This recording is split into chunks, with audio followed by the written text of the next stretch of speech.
러시아 물류에 대해서 종합적인 평가를 좀 해주세요. 러시아는 물류가 잘 구축이 되어 있지 않은 나라입니다. 단언을 하자면. 왜냐하면 세계 1위의 면적을 가지고 있는 나라지 않습니까? 그래서 제가 항상 이야기를 할 때 우리나라는 4시간짜리 물류인데 중국은 4일 물류고 러시아는 10일 물류라고 그러거든요. 그러니까 너무 길죠. 그래서 재밌는 이야기를 하면 러시아 분들이 이 명태를 사람이 먹는 음식이 아니라 뭐 사료 내지는 동물이 먹는 음식이라고 생각하는 이유가 뭐냐면 명태가 주로 잡히는 곳이 극동 지역이에요. 근데 여기 지금은 10일에 15일 걸리지만은 예전에는 20일, 30일씩 걸렸거든요.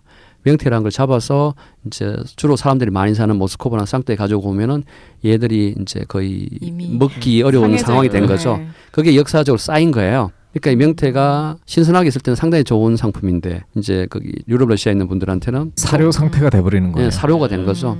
이제 그런 식의 이제 러시아가 이 TSR 동서로 움직이는 이 물류에 의존을 했었다는 게 한계고 또한 그래서 요즘 제가 계속 이야기하는 게 물류라는 건 원래 동서남북 연결이 돼야 돼요. 부산이라는 데가 싱가포르라는 데가 그리고 홍콩이라는 데가 허브가 되는 게 동서로 다니는 바닷길이 있고 남북으로 연결되는 뭐 철도가 있고 러시아는 이제 남북으로는 거의 물류가 없어요. TSR밖에 없고 그리고 지금 다 동쪽에서 서쪽으로. 그렇죠. 거기다 이제 새로 떠오르는 이 북극 항로조차도 동서로만 이동하는 거예요. 그래서 제가 이제 요즘 러시아 쪽 전문가들 그리고 북극 전문가들한테 이 물류를 이야기할 때 러시아가 전체적으로 국토가 발전하고 커 나가려면은 남북의 물류체가 있어야 된다. 그런데 지금 이 9,000km TSR도 지금 관리가 안 돼가지고 돈이 많이 드는데 러시아가 지금 그 큰 땅에 남북으로 또 물류 인프라를 까는 것도 말이 안 되고 또 거기에 사람도 별로 안 살아요. 그러니까 살아야지만 또 뭔가 해줘야 될 거 아닙니까? 그런데 신은 러시아를 버리지 않았다. 러시아에는 오브강, 예니세이강, 레나강 같은 강이 남북으로 흘러요. 맞아요. 그리고 그게 공교롭게도 북극 항로랑 TSR까지 완벽하게 닿지는 않지만 일부 구간은 닿아요. 그러면은 사다리 모양이 되겠죠.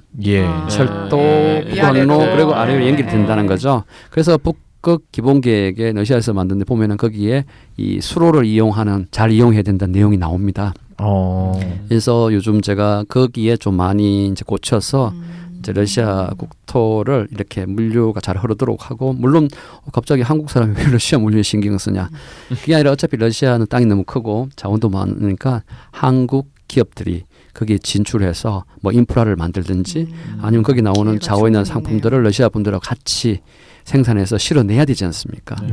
지금 러시아가 가지고 있는 많은 자원들 중에서 못 팔고 있는 것들이 대부분이 뭐냐면 물류비가 너무 비싸가지고 예를 들어서 정확한 가격은 아닙니다만 제가 한 5년 전에 목재 펠릿, 우드칩 우드 펠릿이라고 하는 게 있는데 이게 뭐냐면은 나무를 자르다 보면 부스러기 있지 않습니까? 이걸 압축을 해가지고 이제 연료로 쓰는데 요즘 우리가 바이오매스라고 그래서 석탄이나 석유를 안 쓰고 태양광 그다음에 뭐 풍력, 조력 이런 걸 친환경 에너지 쓰는데 이게 돈이 너무 많이 들어요. 투자비도 많이 들고. 근데 그나마 그 바이오매스에 포함된 것 중에 하나가 이 우드칩, 우드 팔렛이 포함됐는데 상대적으로 단가가 쌉니다. 그래서 많은 발전소에서 이제 석탄을 10%를 줄여가지고 이제 뭐 태양열이나 다른 걸로 이제 대체하려고 하는데 지금 대체될 수 있는 게 이제 우드칩, 우드 팔렛인데 이게 이제 침엽수군하고 활엽수군으로 나눠져요. 침엽수를 수출을 가장 많이 하는 나라는 이제 캐나다하고 러시아. 그리고 이제 활엽수는 주로 동남아에 우리가 아는 나라들인데 단가가 대부분 비슷비슷해요. 근데 활엽수는 화력은 좋은데 이게 유지가 잘 안 됩니다. 근데 침엽수는 화력은 낮은데 안정적으로 이렇게 불이 타요. 그래서 발전소나 이런 데 안정적인 원료를 원하는 데는 이제 침엽수, 우드칩, 우드팔렛을 원하는데 러시아산 이제 보면 이게 톤당 가격을 따지면 이 남쪽에가 좀 싸요. 그런데 러시아하고 비교를 하면은 남쪽에서 오는 그러니까 동남아에서 오는 이 우드칩, 우드팔렛이 1톤이라 그러면 생산비가 95%, 물류비가 5% 차지해요. 근데 러시아는 물류비가 90%, 생산비 10%예요. 여기 물류비 90%를 50%만 낮추어도 경쟁력이 있는데 그게 이제 경쟁력이 안 생기는 거예요. 이게 뭐냐면 이제 러시아가 가지고 있는 물류의 문제점이고 그래서 이런 것들을 이제 제가 보고 이거를 좀 어떻게 해가지고 레나강이나 예니세강에서 끌고 올라와서 북극 항로를 왜 이야기 들었죠. 배로 오면 싸다고 가지고 오면 물류비를 낮출 수 있을 거다. 뭐 이런 식의 이제 비즈니스 모델을 이야기를 하고 있는 거죠. 우리 기업이 그런데 들어가서 항만이든 어떤 시스템이든 이런 것들을 구축하고 설치하고 할 수 있는 게 있네요. 예, 충분히 있죠. 있는데 이게 이제 아직 러시아 분들의 인식도 좀 있고 그다음에 러시아 분들하고 우리하고의 어떤 그 사업의 어떤 눈높이가 많이 차이가 있어요. 그래서 아직 네. 조그만 건 이제 되는 것도 있는데 안 되는 게 많은 게 아마 시간이 뭐 해결을 해주지 않을까 생각을 하고 있습니다. 러시아 시장에 우리뿐만 아니라 중국 기업이나 일본 기업도 눈독을 많이 들일 것 같은데 그런 인프라 기술로 치면은 우리나라가 경쟁력이 있습니까? 기술력은 우리가 경쟁력이 있고요. 근데 뭐 좀 자주적인 이야기를 좀 또 드리자면 중국은 돈이 있고 이제 같이 힘을 모을 수 있는 그게 있어서 러시아에 투자를 하고 싶어 하지만은 러시아 분들은 중국 사람들이 이렇게 막 넘어오는 걸 별로 안 좋아합니다. 맞습니다. 그리고 일본 돈이 있고 기술도 있지만은 일본은 아직까지 국경 문제는 아예 싸움을 하고 있어요. 그래서 한국이 투자하는 게 제일 좋다고 러시아 분들은 많은 이야기를 하는데 한국은 돈이 없어요. 그래서 러시아는 아직까지 투자 유치를 잘 못 받고 있고 기승전 돈이네요. 우리는 계속 그거에 대해서 이제 아쉬워하고 있는데 근데 너무 큰 것만 바랄 게 아니라 적절한 곳에 맞는 투자를 하면 되고 또 한 가지는 우리도 돈을 이렇게 모으면 충분하거든요. 단 선택과 집중을 해야 되고 거기에 또 우리의 자본만 들어갈 게 아니라 러시아의 또 자본도 있고 기술도 있으니까 서로 이렇게 주고받을 수 있는 그런 분야 아니면 지역 이걸 잘 이제 선택해서 하면 성공하지 않을까 해서 그래서 제가 계속 이렇게 블라디보스톡이나 러시아를 이렇게 돌아다닌 이유 중에 하나입니다. 저 얼마 전에 블라디보스톡에서 현대 글로비스가 그 블록 트레인 운행 시작했다고 들었는데 그 얘기 좀 해주시겠어요? 블록 트레인이 뭡니까? 블록트레인이라는 건 이제 기차를 블록화 시킨다는 거죠. 네. 그 말은 뭐냐면 이제 완행이 아니라 직행이라는 겁니다. 쭉 간다는 거죠. 화물을 이제 중간에 내렸다 실었다가 아니라 역마다 쓰는 게 아니라 화물이 꽉 찼으니까 얘는 이제 여기 블라디보스톡부터 상트페테르부르크 현대자동차 공장인데까지 안 써 논스톱 쓰지는 쓰지만은 계속 화물 안 내리고 쫙 간다는 거죠. 그러면 시간을 당연히 단축시키고 그런데 그렇게 하려면 그만큼의 화물이 한꺼번에 꽉 차줘야지만 가능하겠죠. 예. 그래서 대기업들이 기차를 이제 완전히 한 통을 이용할 때 이제 하는 방식인데 사실 이건 뭐 우리 정부 이제 북방위 쪽에서도 이런 걸 자꾸 활성화시켜 좀 해봐라고 해서 약간 현대글로비스 등을 좀 떠밀어 가지고 하라고 했죠. 덤인 거예요? 왜냐하면은 이제 현대글로비스 입장에서는 이제 상트페테르부르크 바닷가잖아요. 그러니까 예를 들어서 모스크바나 아니면 뭐 이렇게 로브로시비스크나 안쪽에 뭐 투멘이나 이런 지역에 있으면은 이제 기차로도 어차피 바다 돌아가더라도 다시 기차로 들어와야 되니까 한데 끝에 있으니까 시간은 많이 걸리죠. 45일씩 40일씩 걸리니까 하지만은 재고나 타이밍을 조정할 수 있으니까 이제 바다로 보는 게 안전했는데 야 이렇게 45일 가는 것보다 기차로 가면 15일 만에 간다는 거야. 해봐봐 했는데 알고 보니까 블라디보스톡 역에서 이제 한 일주일 잡혀 있는 거예요. 그리고 이제 기차 타고 오는데 또 한 15일 잡히고 러시아 우리 세관 당국께서 이제 로딩이 되는 거죠. 좀 자기의 힘을 좀 이렇게 자랑을 하고 싶어 하셔가지고 한 일주일에서 한 10일씩 이렇게 데리고 있습니다 화물들을. 예. 세관에 잡혀 있는 거죠. 근데 그게 사실 다 돈이지 않습니까? 당연하죠. 네, 그 돈이죠. 수익 사업이지 걔네 입장에서는. 비즈니스 모델이죠. 화물 여기 두면 되는데 자기들 옮겨놓고 돈을 달라고 자꾸 그래요. 그러니까 이제 화주들이 막 이제 극동적 항만으로 안 가려고 하는 이유 중에 하나입니다. 예. 근데 어쨌든 간에 이제 현대글로비스는 국가의 양국에서 관심을 갖는 프로젝트고 또 화물도 많이 가져오니까 우리 세관 당국에 있는 형님들이 막 하지는 못하거든요. 다른 화물은 막 10일씩 이렇게 붙잡아 놓더라. 이거는 한 3, 4일만 붙잡다가 이제 보내주는데 그렇게 오는데 여전히 배로 가는 것보다 너무 단가가 비싼 거예요. 그렇겠죠. 첫 번째. 두 번째는 또 어떤 문제가 생겼냐면 이 러시아 TSR이 9,000km지 않았습니까? 그러니까 8,000km, 9,000km 엄청난 긴 구간인데 아까 우리 북한 철도에 노반 이야기를 했지 않습니까? 계속 관리를 해줘야 돼요. 우리가 가끔씩 기차 타고 가다 보면은 옆 레일에 기술자들이 옆에서 이렇게 뭐 망치 두들기도 하고 이렇게 체크를 하잖아요. 예, 그게 왜냐하면 이게 온도 차이에 따라서 이 철도가 휘기도 하고 왔다 갔다 그리기를 합니다. 근데 이게 러시아 인구가 뭐 중국 인구 정도 되면 제가 좀 상황이 달라지겠는데 이게 그만큼 있지 않고 또 이렇게 유럽에 다 그나마 모여 있잖아요. 시베리아는 사람도 없고. 집에 사람도 없잖아요. 그러니까 이 9,000km를 관리를 하는 게 상당히 한계가 있다는 거죠. 그러면 이 중간중간에 이제 이렇게 철로가 휘어 있다든지 덜려 있다든지 이렇게 되는 거죠. 그러면 이제 철도의 장점은 좀 빠르지 않습니까? 그래서 제가 이야기했던 것처럼 배는 아주 싼 화물을 들고 다닌다고. 그럼 비행기는 아주 비싸지만은 중간쯤 비싼 건 기차를 타고 다니는데 이제 우리 현대자동차 쪽에서는 중간쯤 되는 부속들. 네. 그러니까 차 한 대 만드는데 2만 개 정도의 부속이 들어간대요. 들어가는데 여기에 이제 중간쯤 되는 이제 장비를 실는데 요즘 이제 차량들이 다 이제 전자회로 뭐 전자 시스템으로 돼 있기 때문에 다 민감해요. 그래서 실었는데 중간에 쿵쿵 거리다가 오니까 에러가 나가지고 못 쓰는 겁니다. 그러니까 차라리 45를 돌려가지고 배로 안전하게 이렇게 오는 게 낫지. 중간에 에러가 자고 나니까 어떤 상황이 생기냐면 비싼 화물들은 배로 보내고 싼 화물들을 기차에 태워서 보내는 이런 상황이 지금 되고 있는 거예요. 아이고. 핸들 같은 거 이런 것들은 네. 아무리 쿵쿵거려 상관없지 않습니까?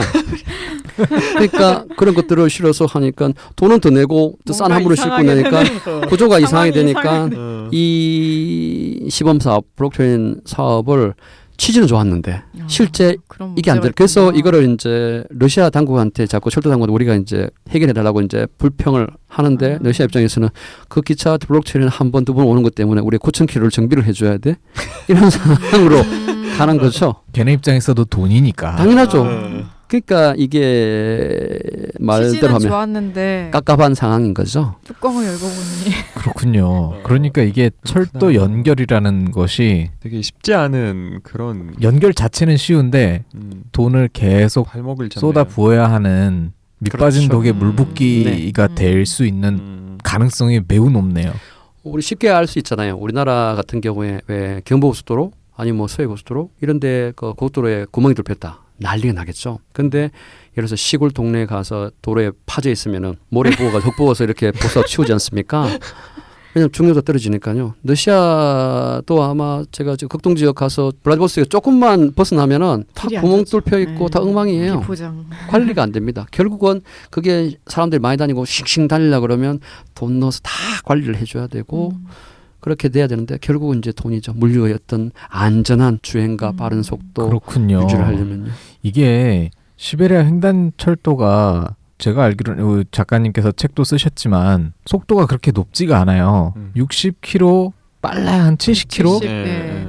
왜 이렇게 느리게 달리지? 이게 혹시 이유가 있었어. 6박 7일, 7박 8일짜리 상품성을 유지하기 위해서 느리게 달리나 했는데 지금 말씀하시는 걸 들으니까 더 빨리 달리다가 사고가 날 수 있기 때문에 6, 70km로 달릴 수도 있겠네요. 그렇게 달려야지. 기차 탄 사람들 살지 않습니까? 그리고 화물도 안전하게 가고. 그런데 우리는 이제 항상 이야기할 때 이론적으로 최대 속도를 이야기를 합니다. 시속 100, 120 이야기하거든요. 그러면 15일, 10일 걸린다. 맞네 했는데 타면은 20일, 뭐 25일 많이 걸리면 또 세관 당국의 협조가 있으면 한 30일씩 이렇게 걸리지 않습니까? 그게 이제 현실이라는 거죠.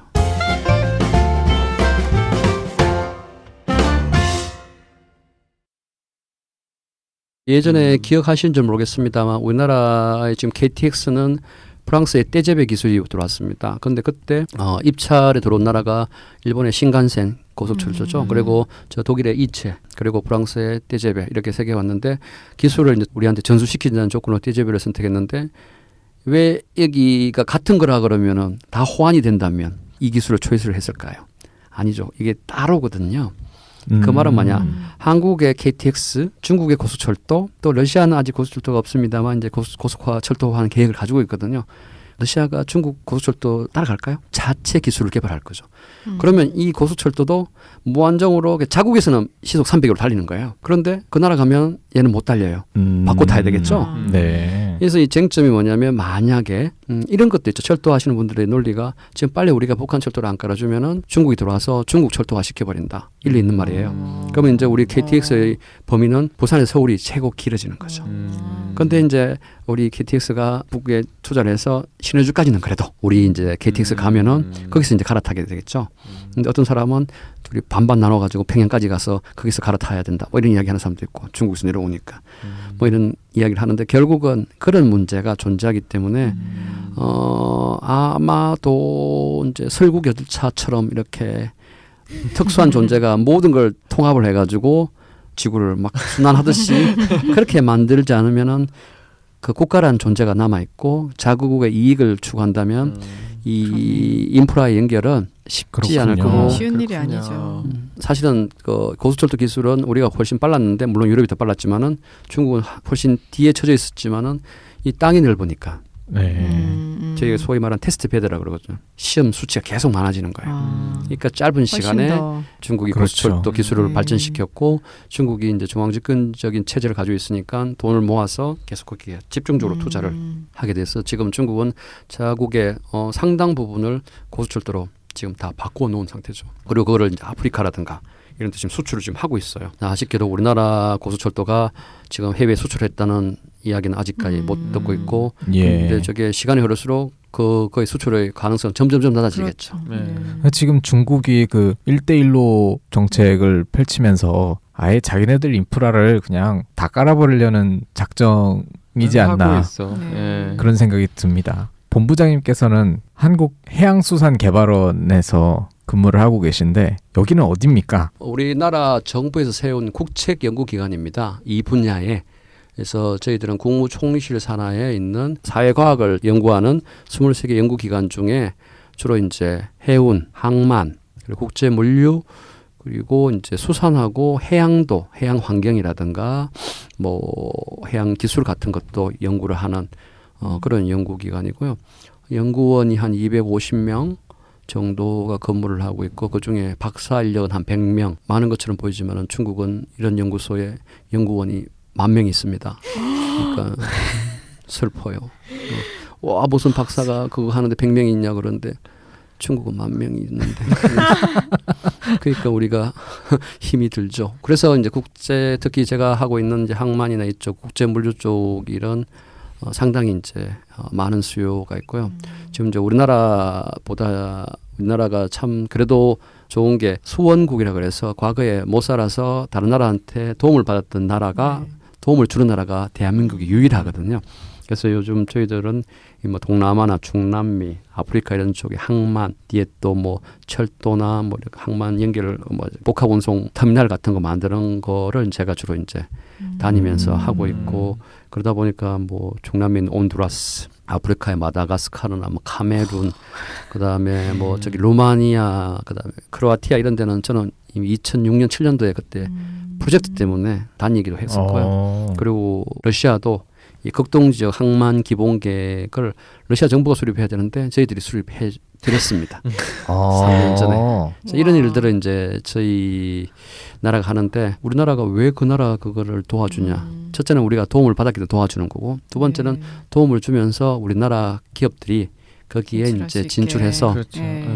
서로 같이 협력할 수 있는 그 기반을 이제 저희 연구원에서 하고 있습니다. 주로 정책적인 부분을 많이 맞습니다. 컨설팅을 해주시고요. 러시아랑은 그러면은 주로 해양 물류 프로젝트로 많이 만나세요? 네, 기본적으로 제가 러시아 일을 하게 된 것도 말씀드렸던 것처럼 극동 지역 항만 개발 그리고 예전에는 페테르부르크 항만의 정비 사업도 저희들이 잠시 참여를 했었고요.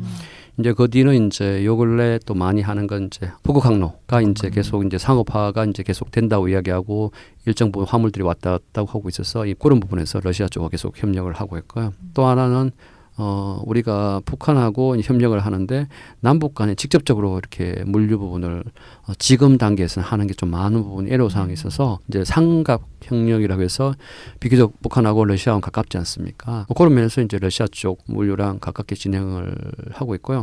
좀 물류는 계속 또 하나라 그랬고 또 연결이 될 수밖에 없다라고 이야기 드렸던 것처럼 이제 항만하고 저 바다 해운 물류를 하다 보니까 화물이 여기서만 끝나는 게 아니라 또 내륙으로 들어가서 국경을 통과하는 이런 부분도 자꾸 이제 질문이 들어오고 컨설팅을 해달라고 해서 종합적으로 아까 이야기했던 러시아 그 철도의 문제점도 알게 되고 그거를 이제 어떻게 극복하거나 연결하는 것도 이제 고민을 같이 하게 되는 뭐 이런 상황에서 러시아 물류를 알게 된 겁니다. 그렇군요. 남북러 삼각 사업 중에 낮은 핫산 프로젝트 이야기가 되게 한때 많이 많았죠. 거론됐었잖아요. 이 프로젝트는 말 그대로 그 러시아의 핫산과 북한의 나진 간의 물류 프로젝트인 거잖아요. 네네. 한국은 어디서 낍니까? 도네스키죠. 설명을 제가 조금 드릴게요. 예. 그러니까 왜 이름이 나진 하산이 되었냐면은 그 하산에서 이제 나진 항가에 들어가는 철도를 러시아가 깔아줬습니다. 그 대신 그 조건으로 북한에 있는 나진항의 3번 부두를 49년 동안 조차를 했어요. 그런데 여기에 러시아가 돈을 좀 많이 넣었거든요.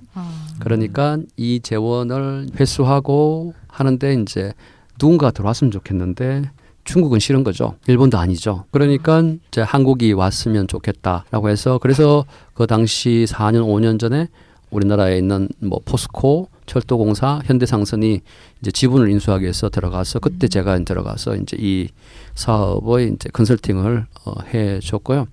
그리고 또 하나는 이 항만 운영에 대한 노하우는 러시아보다는 한국이 훨씬 더 뛰어납니다. 그러니까 또 해운 쪽도 이제 특수한 세빙선 이런 거는 이제 우리 러시아가 낫지만은 일반 상선은 한국 선사들 뭐 망했지만은 한진해운이나 현대상선 뭐 이런 많은 선사들이 지금 존재를 하고 있어서 그 노하우들이 여기 있으니까 우리 북한 입장에서도 러시아하고 손잡아서 배가 안 오는 것보다는 한국이 들어와서 물량이 많이 왔다 갔다 그래도 좋고 그 사업체 입장에서는 물량의 상당 부분이 한국에서 올라서 나진을 통해 가지고 러시아를 가거나 아니면 중국을 가고 반대로 러시아에서 수출한 것들은 또 상당 부분이 한국이 들어갈 텐데 그러면 우리 화물을 받아줄 수 있는 파트너인 한국이 들어와서 그리고 우리 한국 입장에서는 어쨌든 간에 우리 땅이라고 생각하지 않습니까?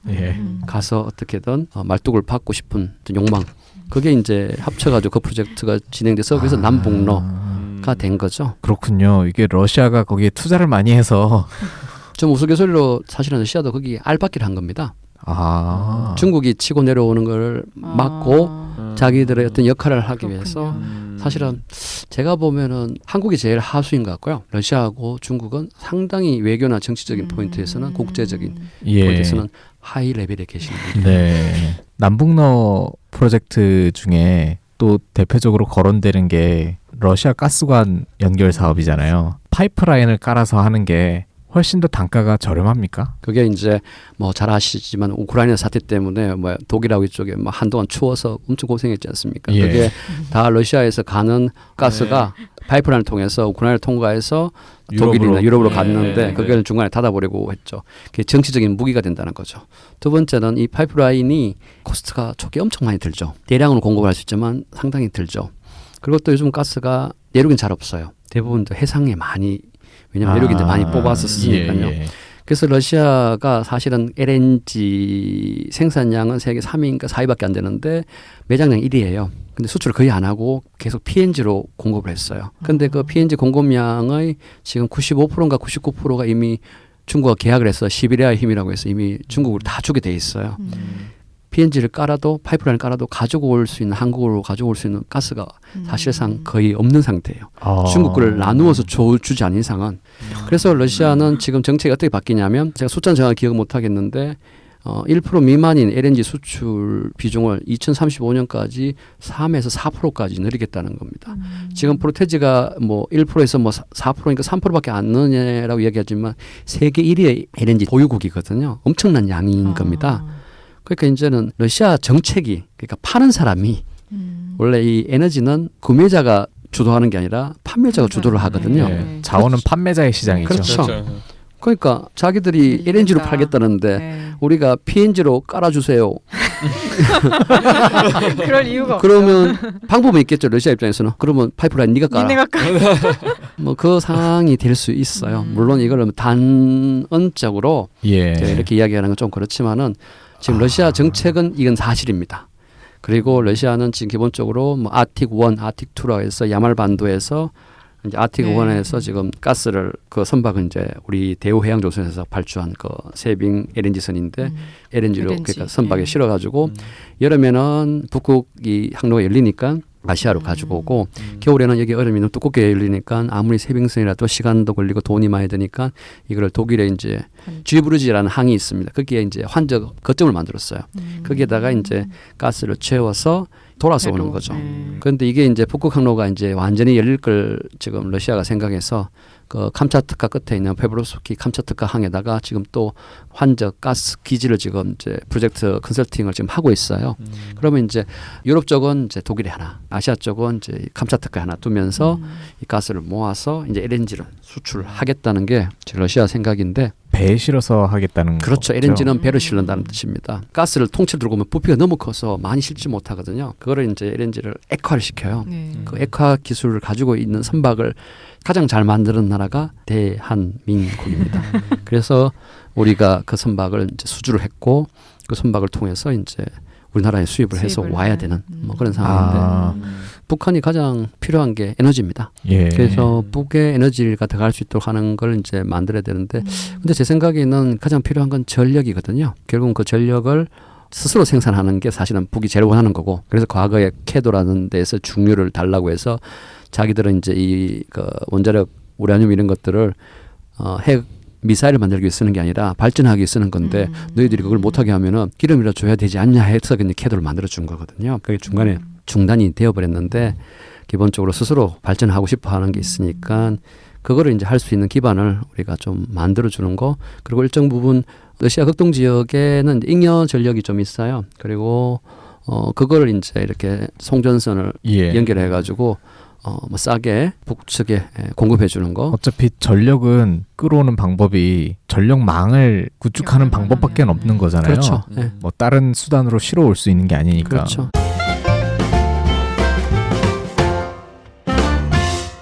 북극 항로에 대해서 이야기를 좀 해주세요.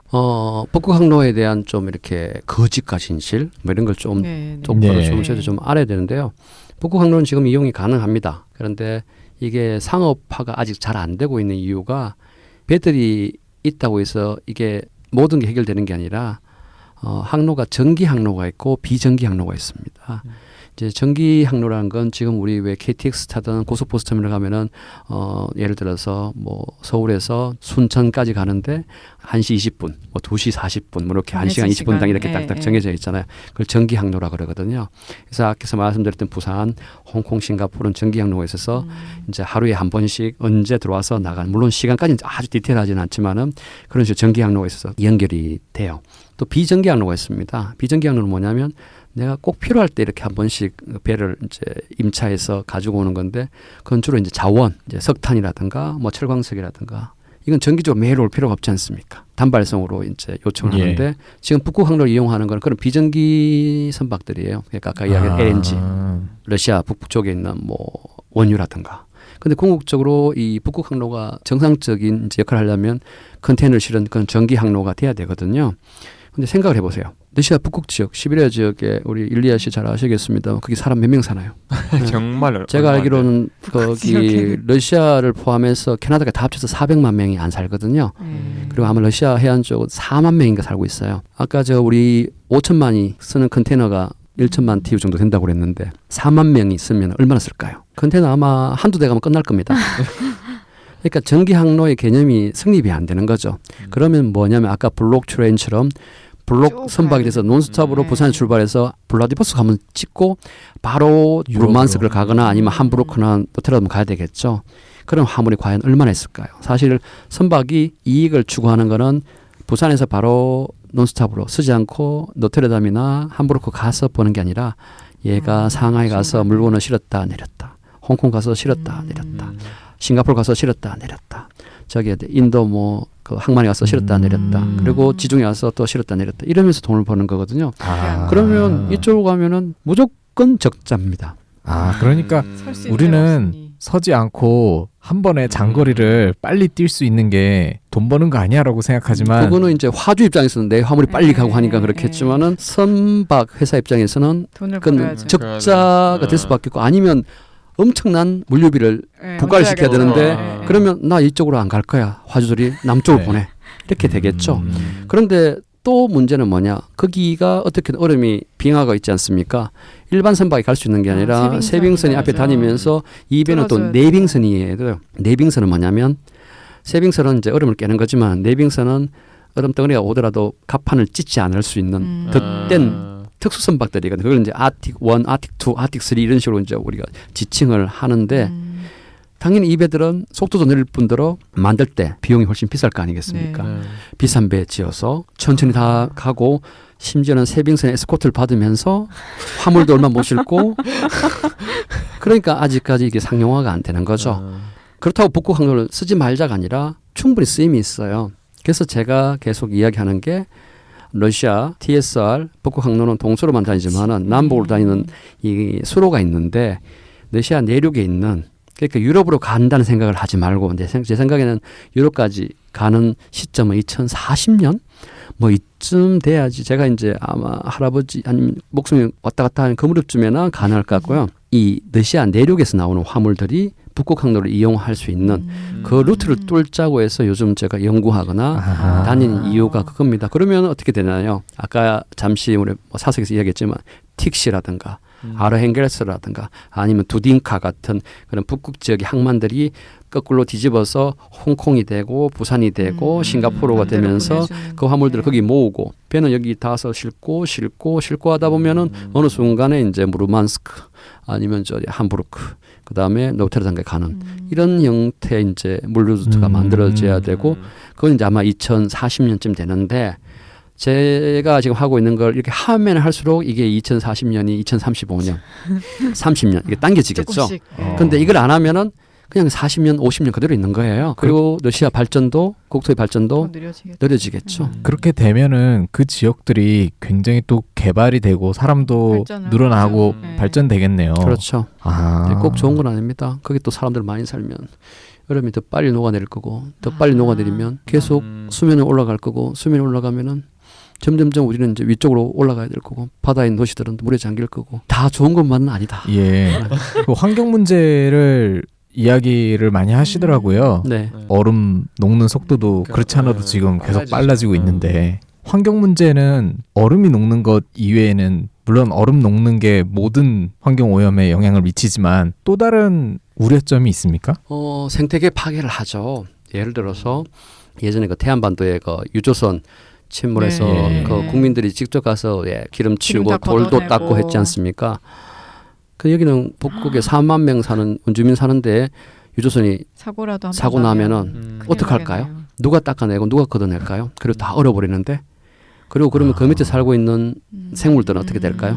그리고 거기 아주 조용히 이제 우리 러시아의 유명한 술 이름 벨루가 벨루가가 그 위쪽에 사는데 걔들이 조용히 살고 있는 애들한테 갑자기 계속 배가 지나다니는 거예요. 소음. 그 걔들 그러다 또 프로펠러에 다치기도 하고 죽기도 할 테고 이런 부분들도 계속 존재를 하는 거죠. 그래서 제가 입장 드린 건 저는 완벽한 환경주의자도 또 이쪽에 치우치는 뭐 자본주의자도 아닌데 어쩔 수 없이 가는 거니까 이용할 수 있는 방법은 이용하되 최대한 그 원주민의 그 생활이라든가 환경을 보호할 수 있는 방안 범위 내에서 이용을 하자는 거고요. 거기에 막 사람들 막 몇만 명씩 몇천 명씩 막 이렇게 예전에 그 그린란드 그 덴마크령인데 인구가 아마 뭐 7만 명 뭐 이렇게밖에 안 될 겁니다.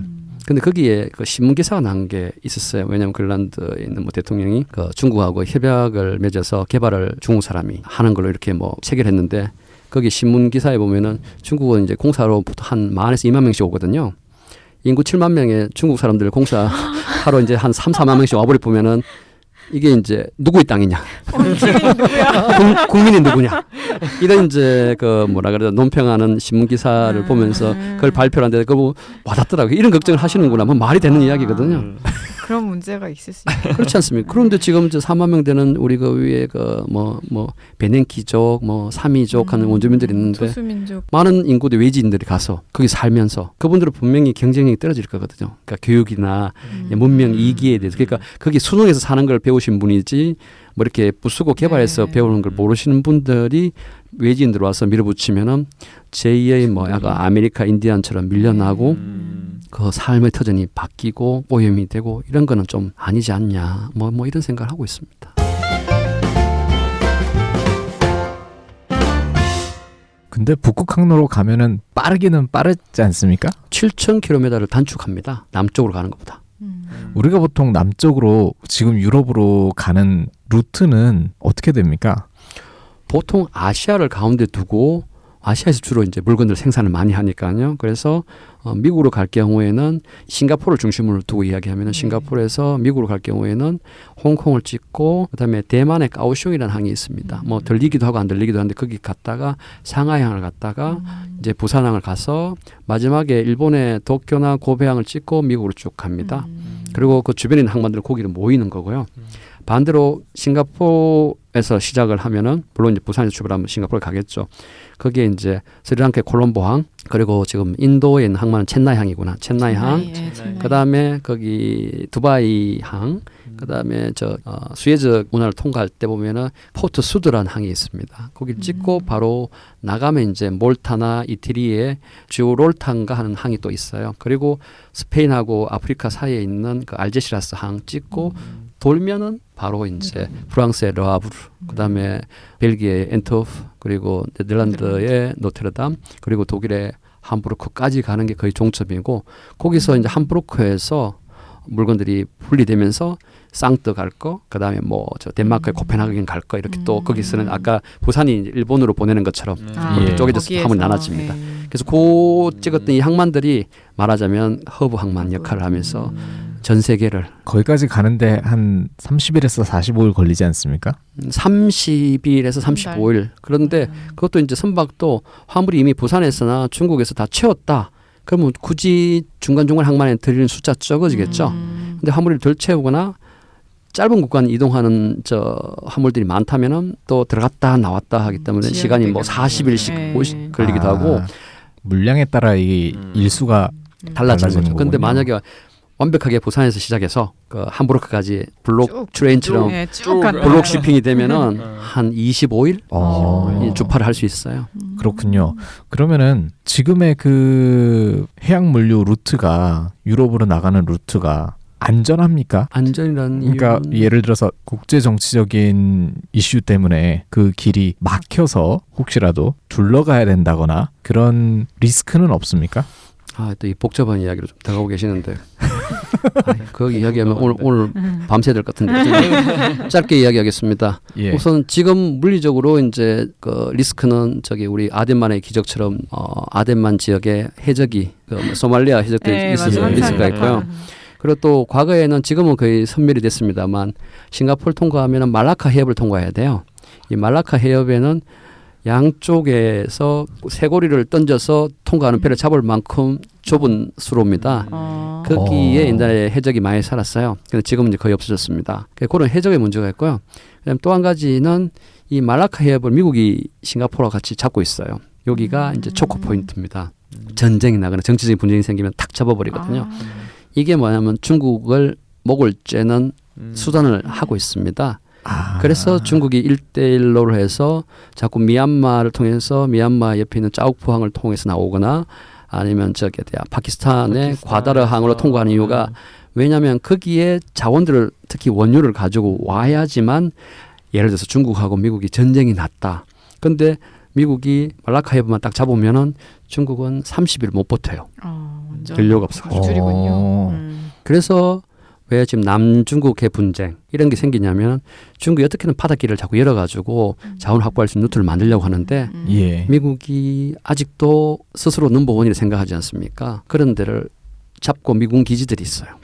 참고로 러시아도 자꾸 내려오고 싶은데 요새요새 미국이 유럽이 진을 치고 있는 이유가 그런 정치적인 요인들입니다. 예. 그래서 그런데 지금은 그런 정치적인 대립을 무역 루트에서는 안 하고 있거든요. 물론 트럼프 아저씨 오셔가지고 이 무역 루트에 대해서 이야기하는 건 아니고 이제 통상에 대해서만 건들고 있는데, 근데 만약에 사이가 나빠지고 제3차 대전 뭐 이런 식으로 간다면은 방금 말씀드렸던 이 물류 루트가 상당한 무기가 될 수 있죠. 네. 거의 아마 이제 마지막 질문 정도가 될 것 같은데 우리 정부에서 신북방 정책을 펼치고 있지 않습니까? 어쨌든 다 물류랑도 연결이 돼 있어요. 네네. 잘 될까요? 잘 안 되기 때문에 정책을 만들어 놓은 거 아니겠습니까? 그걸 하기 위해서. 예. 사실은 남방 같은 경우에는 사실은 정부의 개입은 사실 크게 필요 없습니다. 기업들이 잘하기 때문에. 네. 근데 북방은 이렇게 국가 간의 어떤 갈등 구조도 많고요. 또 북한이라는 존재도 있고 해서 이게 정부의 역할이 없으면 우리 기업들이 진출하는 데 상당히 애로사항이 있습니다. 그래서 이 북방경제협력위원회도 만들고 정부에서도 이제 신북방 정책을 만들었고요. 당연히 필요하니까 그랬고 이거는 지금 정부만 아니라 이전 정부, 이 전전 정부도 똑같은 포맷으로 왜냐하면 가야 할 길은 맞았거든요. 그래서 뚫어야 되고 그런데 기업이 못 뚫으니까 정부 간의 협력을 통해서 뚫으려고 하고 있고 이번 정권의 차이라면 이제 그거에 어떤 아이템들을 정확하게 정리를 했고 근데 그 아이템이 이름만 그렇게 돼 있지만 결국 궁극적으로 보면 다 밑바닥은 물류하고 연결돼 있어요. 네. 에너지도 여러분 아까 LNG처럼 물류와 연결돼 있고 북극 항로는 그냥 물류고 조선도 당연히 물류를 하기 위한 어떤 장비일 뿐이고 그리고 농업 뭐 수산 실어 와야죠.